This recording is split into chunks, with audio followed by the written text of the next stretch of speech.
All right, so let's go down a little bit of a rabbit hole. Um, there is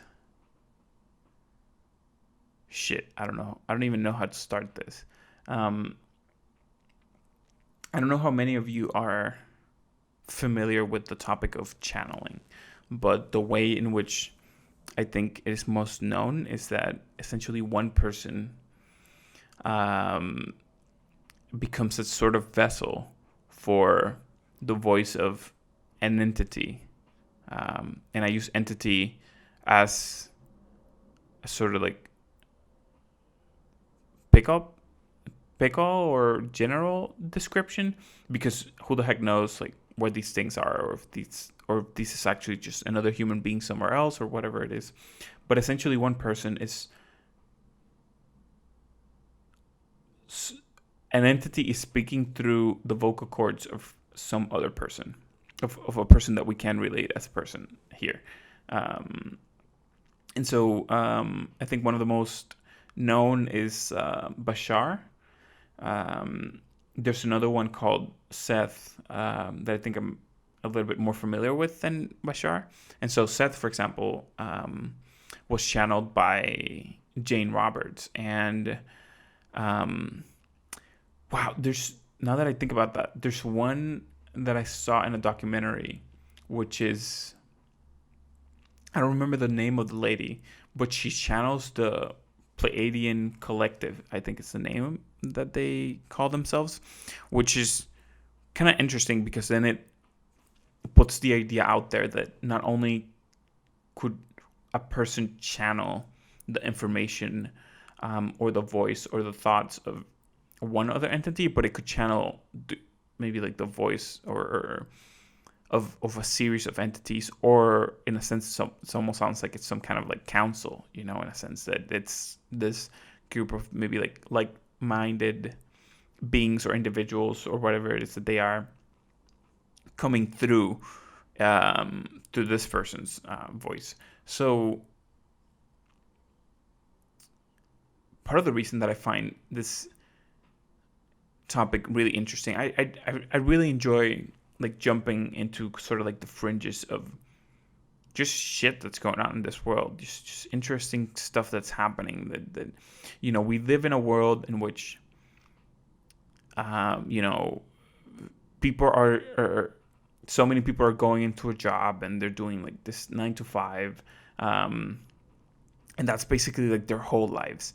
And then there's people who are channeling things or aliens or creatures that we didn't know existed, and all these things. This in many ways a really fucking interesting world, and topics like this just um, almost seem inspiring in a sense of just the cool shit that's out there.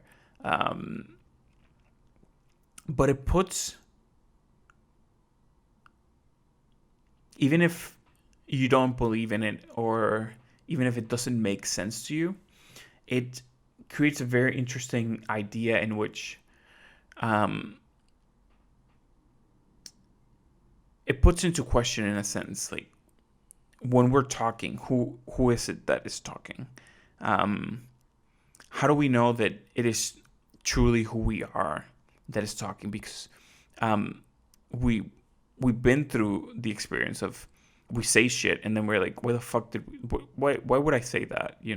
That we have these moments of almost like immediate regret, so to speak, of the way in which we're flowing and the way in which we're acting, or the way in which we're conveying ourselves. That it might be interesting to put that question out there. Who it is that is speaking when I speak. And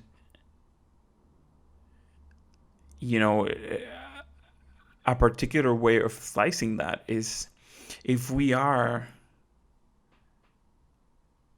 part of nature, if we are truly like intrinsic part of nature as human beings, that the thing that makes us is the same thing that made this planet, like in the sense of like atoms and particles.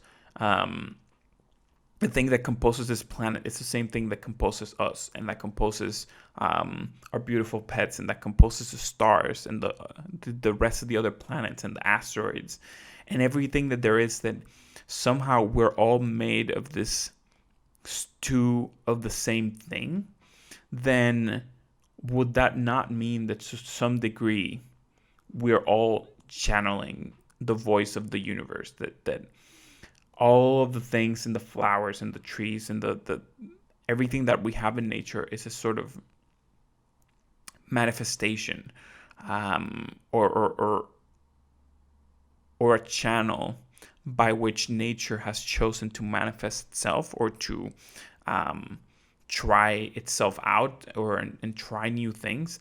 That what if this is sort of like our nature, that maybe in truth we're all channels of nature and of the universe.